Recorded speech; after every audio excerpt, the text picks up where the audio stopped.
Assalamualaikum warahmatullahi wabarakatuh. Selamat pagi untuk teman-teman yang masih bersemangat menanam anggur.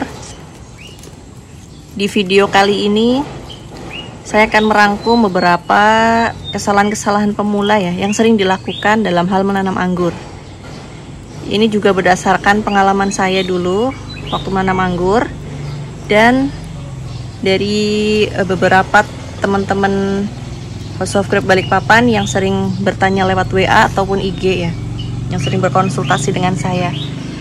Itu sebenarnya kesalahannya rata-rata kurang lebih itu aja. Jadi saya akan berusaha merangkum di video kali ini. Oke, untuk teman-teman yang baru menanam anggur yang masih bersemangat, mohon untuk menyimak video ini sampai selesai. Oke, teman-teman, kesalahan yang sering dilakukan oleh pemula yang pertama adalah tidak memahami tajuk. Jadi untuk teman-teman yang baru menanam anggur hanya terfokus menunggu buah ya, tapi tidak terfokus pembentukan tajuk. Kemudian ketika melihat tanaman yang sangat subur, jadi karakter tanaman anggur ini emang sangat cepat pertumbuhannya ya. Justru kita yang harus mengendalikan pertumbuhan si tanaman anggur. Nah, di situ kita menggunakan sistem rambatan yang kita sering sebut trellis yang seperti ini atau sistem rambatan para-para. Jadi untuk teman-teman pemula itu belum memahami bahwa ketika kita merambatkan tanaman itu ada caranya.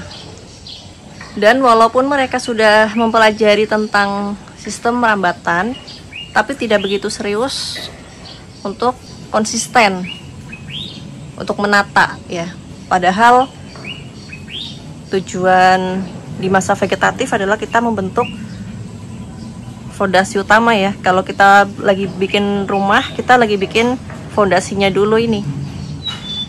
Nah, justru itu yang diabaikan. Itu adalah kesalahan yang fatal sih menurut saya. Pemula itu rata-rata sayang memotong atau melakukan axle break.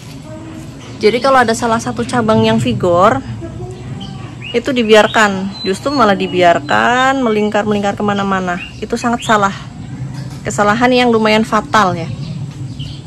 Karena tanaman anggur sudah jelas karakternya adalah yang paling ujung itu paling vigor. Tapi ketika kita biarkan dan sayang untuk memotong axle break, dia akan menguasai nutrisi. Semua nutrisi pupuk yang kita berikan itu hanya akan lari ke sini. Satu cabang tersier. Jadi teman-teman, untuk cabang yang over vigor atau pertumbuhannya itu melebihi dari tersier-tersier yang lain, itu adalah sudah salah satu hal yang perlu kita kendalikan dengan melakukan pemotongan, pemangkasan. Jadi menghentikan pertumbuhan. Kemudian pemula bertanya, tapi setelah kita potong dia akan tumbuh terus menerus, tidak bisa dihentikan ya. Padahal itu salah, sudah pasti ini bisa dikendalikan ya. Tanaman anggur kita semua karakteristiknya di paling ujung itu memang paling vigor ya. Jadi kita harus benar-benar konsisten. Ketika ada pertumbuhan lagi kita buang, ketika ada pertumbuhan lagi kita buang. Kita konsisten bahwa pertumbuhan yang paling ujung ini harus benar-benar berhenti. Tapi itu benar-benar nggak bisa berhenti. Ini akan selalu tumbuh, bahkan tersier-tersier yang di bawahnya pecah. Oke, berarti masih belum konsisten ya. Kita harus berubah pola pikir kita. Kita yang mengendalikan tanamannya. Tidak boleh ada tunas air yang tumbuh vigor di batang tersier. Jadi tetap kita harus potong. Kita buang, kita hentikan. Tidak boleh ada pertumbuhan tunas air di batang tersier. Ini bisa kok, bisa berhenti pertumbuhan yang ini. Sudah berhenti ini. Ini sangat vigor dibandingkan yang lain. Batangnya sangat besar. Nah, ketika pertumbuhan ini berhenti, nah nutrisi akan mengalir ke tersier yang di belakangnya. Kemudian mengalir ke tersier yang di belakangnya. Sehingga kita mendapatkan tersier yang serempak. Nah, itu harus benar-benar dipahami oleh pemula. Jadi percabangan itu di awal vegetatif itu sangat penting. Jangan diabaikan, jangan dibiarkan. Jangan terlalu puas tanamannya subur, karena memang karakteristik tanaman anggur justru subur ya.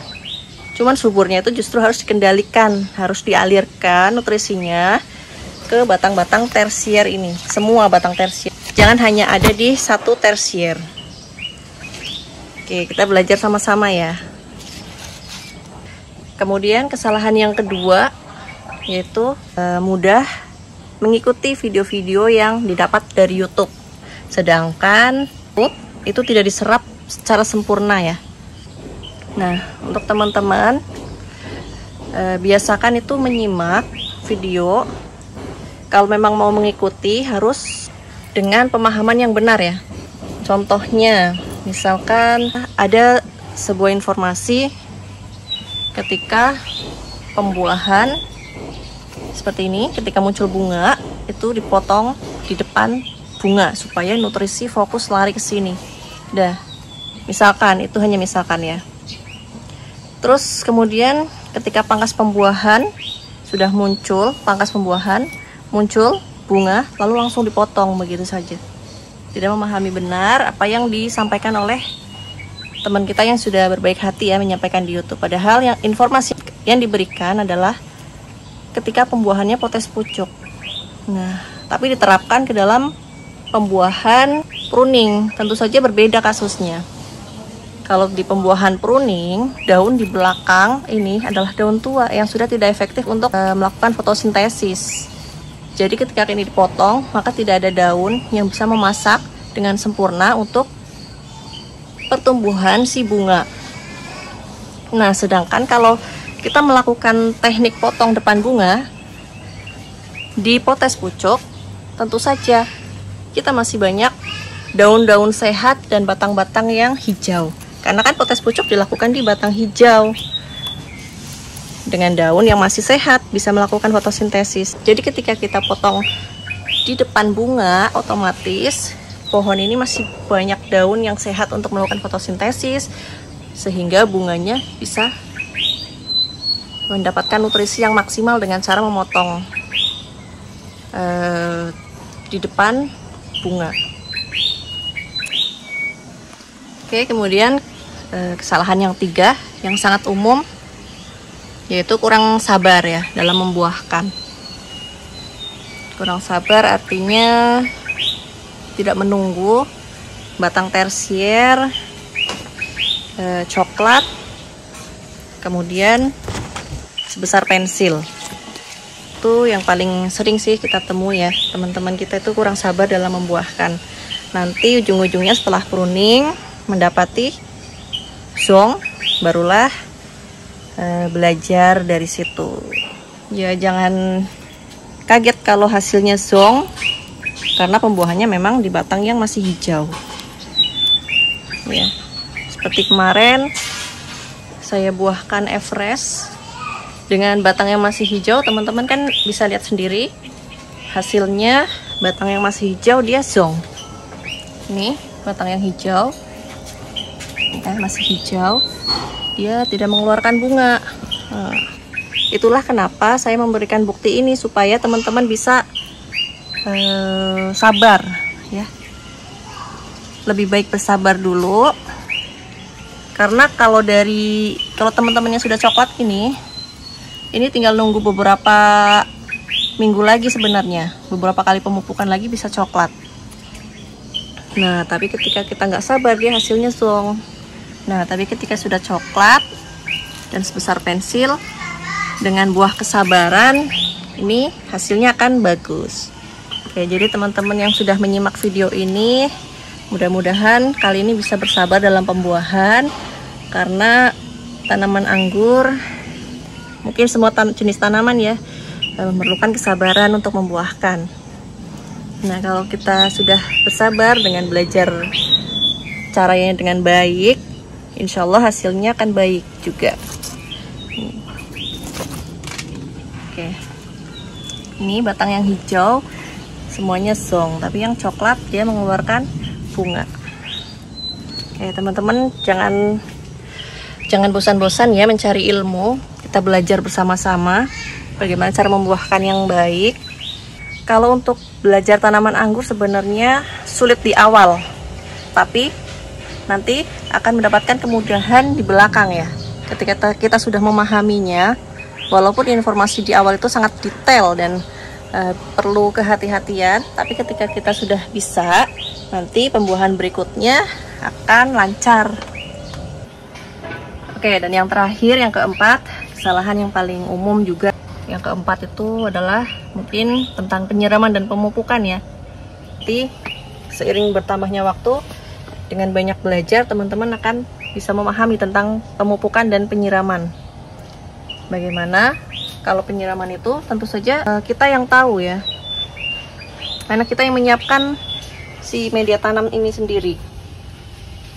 Kita nggak bisa mengikuti pola penyiraman orang lain. Jadi ketika tanah itu sudah terlihat kering ya kita siram. Kita sendiri yang tahu berapa hari sekali atau sehari berapa kalinya. Kita yang harus feeling sendiri. Karena kita yang sering menyiram tanaman kita. Kita yang merawatnya, kita yang membuat media tanam itu sendiri. Serta pemupukannya juga sama. Nanti feeling itu akan terbentuk sendiri dengan belajar secara teori dan juga praktek di lapangan kita sendiri ya pastinya ya. Terima kasih sudah menyimak video ini dari awal sampai akhir. Saya akhiri, wassalamualaikum warahmatullahi wabarakatuh.